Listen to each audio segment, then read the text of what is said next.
നിങ്ങൾക്കറിയാമോ ഇസ്രയേലിന്റെ ശത്രുക്കളിൽ ഇനി അടുത്ത ലക്ഷ്യമായ ഹൂതികളെക്കുറിച്ച്?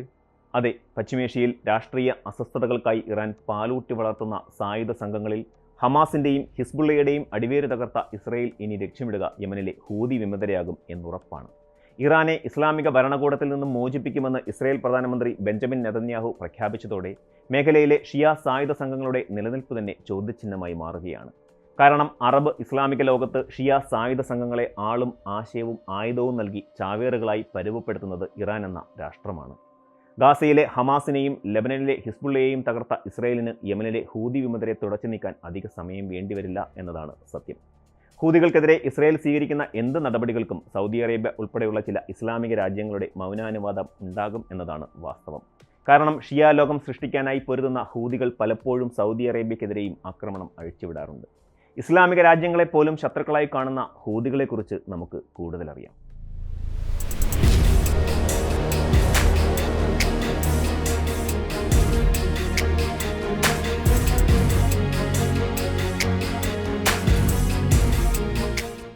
മധ്യപൂർവേഷ്യയിലെ അറേബ്യൻ പെനിൻസുലയിലെ തെക്കേ അറ്റത്ത് സ്ഥിതി ചെയ്യുന്ന കൊച്ചു രാജ്യമാണ് യമൻ.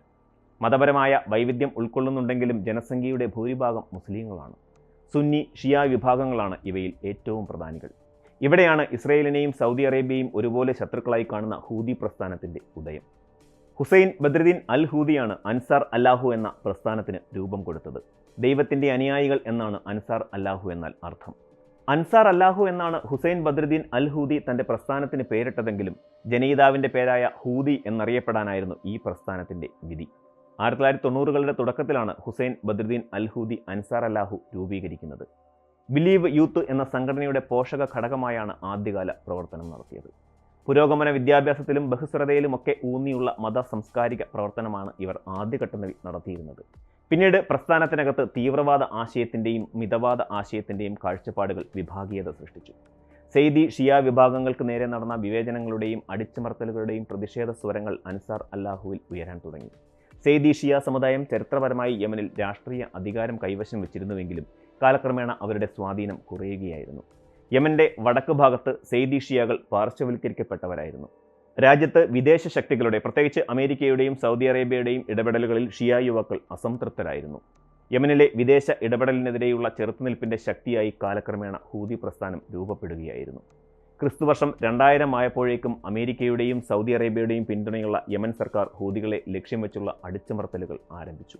2004 സഅദ പ്രവിശ്യയിൽ സർക്കാർ സേന നടത്തിയ ഓപ്പറേഷനിൽ സ്ഥാപകൻ ഹുസൈൻ അൽ ഹൂദി കൊല്ലപ്പെട്ടു. തുടർന്ന് സഹോദരൻ മാലിക് അൽ ഹൂദി പ്രസ്ഥാനത്തിന്റെ നേതൃത്വമേറ്റെടുത്തു. യമനിലെ സ്വേച്ഛാധിപതിയായിരുന്ന അലി അബ്ദുള്ള സാലിഹിന്റെ ദീർഘകാല അഴിമതിയിലും ക്രൂരതയിലും മടുത്ത ഷിയ യമനികൾ നൂറ്റാണ്ടിന്റെ തുടക്കത്തിൽ ഹൂതികളെ പിന്തുണച്ചു തുടങ്ങി. അമേരിക്കയുടെ ഇറാൻ അധിനിവേശ സമയത്ത് ഇതിന്റെ ആക്കം കൂട്ടുകയും ചെയ്തു. ജനകീയ പ്രതിഷേധങ്ങളും നിരവധി കൊലപാതക ശ്രമങ്ങളും സാലിഹിനെ 2012 രാജിവെക്കാൻ നിർബന്ധിതനാക്കി.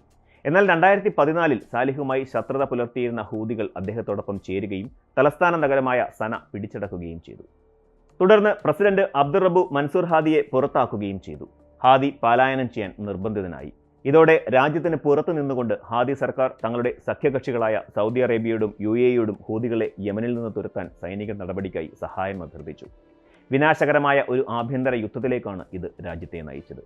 സായുധ പോരാട്ടങ്ങൾ യമനിൽ നിത്യസംഭവമായി മാറി. പഴയ അൻസാർ അല്ലാഹുവിനെ അന്താരാഷ്ട്ര സമൂഹം ഹൂതി വിമതരെന്ന് അടയാളപ്പെടുത്തുകയും ചെയ്തു. 2015 യമൻ സർക്കാരിനെ പിന്തുണയ്ക്കുന്നതിനും ഹൂതി വിമതരെ നേരിടുന്നതിനുമായി US-ൻ്റെയും മറ്റ് സഖ്യകക്ഷികളുടെയും പിന്തുണയോടെ സൗദിയുടെ നേതൃത്വത്തിലുള്ള സഖ്യം ഈ സംഘർഷത്തിൽ ഇടപെട്ടു. വ്യാപകമായ കുടിയൊഴിപ്പിക്കൽ, ഭക്ഷ്യക്ഷാമം, തകർച്ചയുടെ വക്കിൽ നിന്നിരുന്ന ആരോഗ്യ സംരക്ഷണ സംവിധാനം എന്നീ ആഭ്യന്തര പ്രശ്നങ്ങൾക്ക് ആക്കം കൂട്ടുന്നതായിരുന്നു സൗദിയുടെ ഇടപെടൽ.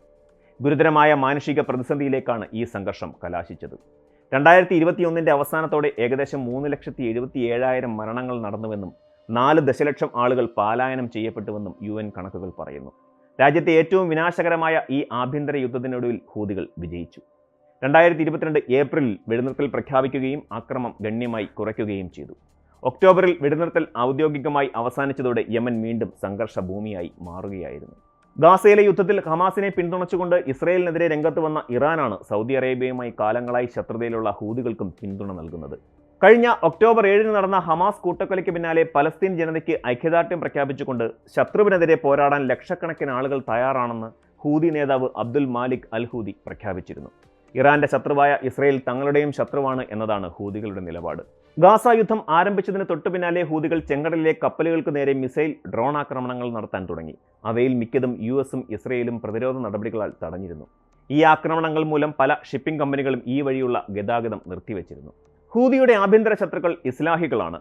അത്ത, ജമു ഉൽ യമനി ലിൽ ഇസ്ലാഹ് എന്ന കൂട്ടായ്മയുമായാണ് സെയ്ദി ഷിയാക്കൾ ഇക്കാലമത്രയും പോരാടിയതെന്നും പറയപ്പെടുന്നു. അതേസമയം ഹൂതികളുടെ അന്താരാഷ്ട്ര ശത്രുക്കൾ സുന്നി ഭൂരിപക്ഷ രാഷ്ട്രങ്ങളായ സൗദിയും UAE-യുമാണ്.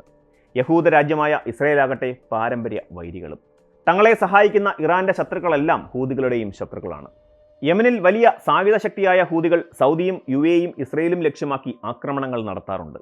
പ്രബലനായ ശത്രുവിന്റെ ശല്യക്കാരനായ ശിങ്കിടിയായാണ് ഇസ്രയേൽ ഹൂതികളെ കാണുന്നത്.